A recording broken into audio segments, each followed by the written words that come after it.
Hello hi welcome to our channel. So ഇന്ന് കണ്ട പടം ഗുരുവായൂർ അമ്പലനടയിൽ പൃഥ്വി, ബേസിൽ അങ്ങനെ ഒരു സെറ്റ് ഓഫ് ആൾക്കാരുള്ള പടമായിരുന്നു. ആൾക്കാരെന്ന് പറയുമ്പം ഒരു കല്യാണം ബേസ്ഡുള്ള ഫിലിമാണ്. ട്രെയിലറും ടീസറും കണ്ടവർക്ക് തന്നെ അറിയാൻ പറ്റുന്നതാണ്. എന്ന് വെച്ചാൽ ഒരു കല്യാണത്തിനുള്ള ആർട്ടിസ്റ്റ് തന്നെ ആ പടത്തിൽ ത്രൂ ഔട്ട് ഉണ്ടായിരുന്നു. എന്ന് വെച്ചാൽ ആർട്ടിസ്റ്റ് വൈസാണെങ്കിൽ ഇപ്പോൾ സീനിയർ ആർട്ടിസ്റ്റ് ഇഷ്ടംപോലെ ഉണ്ടായിരുന്നു. അതേപോലെ തന്നെ സോഷ്യൽ മീഡിയ വഴി വന്ന ആർട്ടിസ്റ്റ് ഇഷ്ടംപോലെ ഉണ്ടായിരുന്നു. പൃഥ്വി ബേസിലിൻ്റെ ബോണ്ടിങ് ആണ് സ്റ്റാർട്ടിങ് തന്നെ. അവിടം തൊട്ട് തുടങ്ങുന്ന ചിരിയാണ്. ത്രൂ ഔട്ട് ഫസ്റ്റ് ഹാഫ് നിർത്താതെ ചിരിയായിരുന്നു. ഒരു ഫൺ റോളർ കോസ്റ്റർ റൈഡായിരുന്നു. ത്രൂ ഔട്ട് ചിരിച്ച് മറിയാൻ പാകത്തിനുണ്ടായിരുന്നു. വീക്കെൻഡ് നമുക്ക് ഒരു ടിക്കറ്റ് എടുക്കാൻ പാകത്തിന് ഉള്ളത് ഈ പടത്തിലുണ്ട് എന്ന് തന്നെ ഉറപ്പിച്ച് പറയാൻ പറ്റും. കാര്യം അവർ ആ ഫ്രണ്ട്ഷിപ്പ് എങ്ങനെ ബ്രേക്ക് ആവുന്നു, അത് എങ്ങനെ ഒരു ക്ലാഷിലെത്തുന്നു, അതിൻ്റെ ഒരു റീസൺ അതൊക്കെ വരുമ്പം തന്നെ പടം അത്ര എൻഗേജിങ് ആയിട്ട് പോകുന്നുണ്ട്. എന്ന് വെച്ചാൽ ഒരു മാലപ്പടക്കം എങ്ങനെ പൊട്ടുന്നു അത് കണക്കാണ് ഓരോ സീൻസും വന്ന് പൊയ്ക്കൊണ്ടിരിക്കുന്നത്. ഇതിപ്പം ഇഷ്ടം പോലെ ആർട്ടിസ്റ്റ് ഉണ്ടെന്ന് പറഞ്ഞില്ലേ, ഇപ്പോൾ അത്ര ആർട്ടിസ്റ്റിനുള്ള കൗണ്ടേഴ്സ് അവർക്ക് ഡെലിവർ ചെയ്യാൻ പറ്റിയെന്നുള്ളതാണ്. ഇപ്പം സിജു സണ്ണി ആയാലും അതേപോലെ സാഫ് ബോയ്, ഇവർക്കെല്ലാം ഒരു മൈന്യൂട്ട് കൗണ്ടേഴ്സ് ആയാലും അവർക്ക് അത് ഡെലിവറായി പോകുന്നുണ്ട്. ആ കൗണ്ടേഴ്സ് അത്രയും ഇപ്പോൾ നമുക്ക് പ്രെഡിക്റ്റബിൾ ചെയ്യാൻ അവർ ഓരോ ഹിൻറ്റിട്ട് പോകുന്നുണ്ട്. ഇന്ന സീനായിരിക്കും എന്ന് നമുക്ക് കിട്ടും. പക്ഷേ അങ്ങനെയല്ല. പക്ഷേ നമ്മൾ ചിരിച്ചു പോകുന്നുണ്ട് ഓരോ സീനും. അതാണ് ഗുരുവായൂർ അമ്പലനടയിൽ നമുക്ക് വരുന്ന ഒരു ഔട്ട്പുട്ട് വരുന്നത്. അത്രയ്ക്ക് ഔട്ട് ആൻഡ് ഔട്ട് ചിരിപ്പിക്കാൻ പടത്തിന് സാധിക്കുന്നുണ്ട്.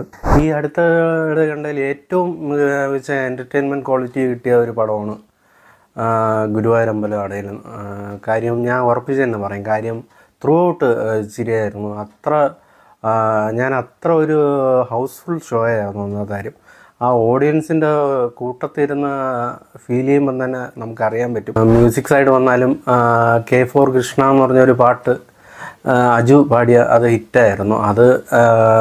അത് ബാക്ക്ഗ്രൗണ്ടിൽ വന്ന് സെക്കൻഡ് ഹാഫിൽ ഒരു ഫൈറ്റിലൊക്കെ വരുമ്പോൾ അത് നൈസായിരുന്നു. ഇത് പിന്നെ പറയേണ്ട സെറ്റ് വർക്കാണ്. അത് സെറ്റ് ആണോ ശരിക്കും അമ്പലമാണോ എന്ന് ഉറപ്പില്ല.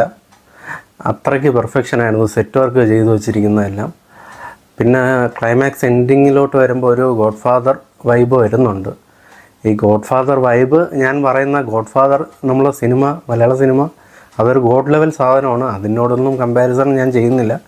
പക്ഷേ അതേപോലെ ഒരു ക്ലാഷ്, ഫൈറ്റ്, കോമഡി അങ്ങനെ ഒരു സെറ്റ് നമുക്ക് തരാൻ പടത്തിന് സാധിക്കുന്നുണ്ട്. എന്ന് വെച്ചാൽ വരുന്നവർക്കും പോകുന്നവർക്കും കൗണ്ടർ ചെയ്യാനും ഉള്ള സീൻസും, ഇപ്പം അനശ്വര ആയാലും ബേസിൽ തമ്മിലുള്ള ഒരു ഇമോഷണൽ സീൻസ് ആയാലും നിഖില പൃഥ്വി തമ്മിലുള്ളതായാലും അതൊക്കെ ആയാലും നമുക്ക് കണക്റ്റ് ആവുന്നുണ്ട്.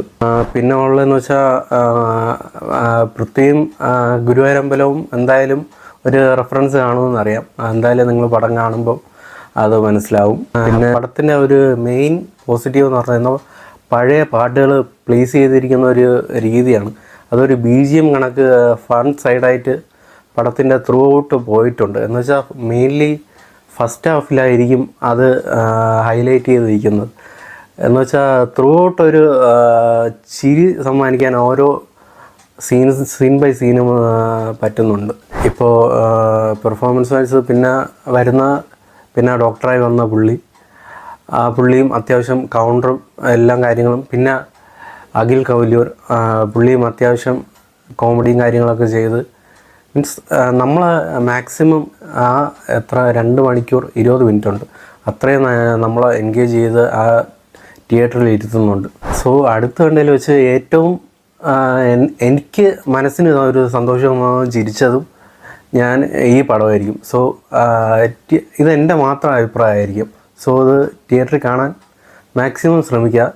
നിങ്ങൾക്ക് ഫാമിലിയോടെ പോയി കാണാൻ പറ്റിയ അത്രയും നല്ലതായിരിക്കും. നിങ്ങൾക്ക് അത്രയ്ക്ക് ഒരു ക്ലീൻ ഫാമിലി എൻ്റർടൈനർ അത് ഒരു ഗ്യാരണ്ടി ആയിട്ട് തരാൻ പറ്റുന്നതായിരിക്കും ഈ പടം.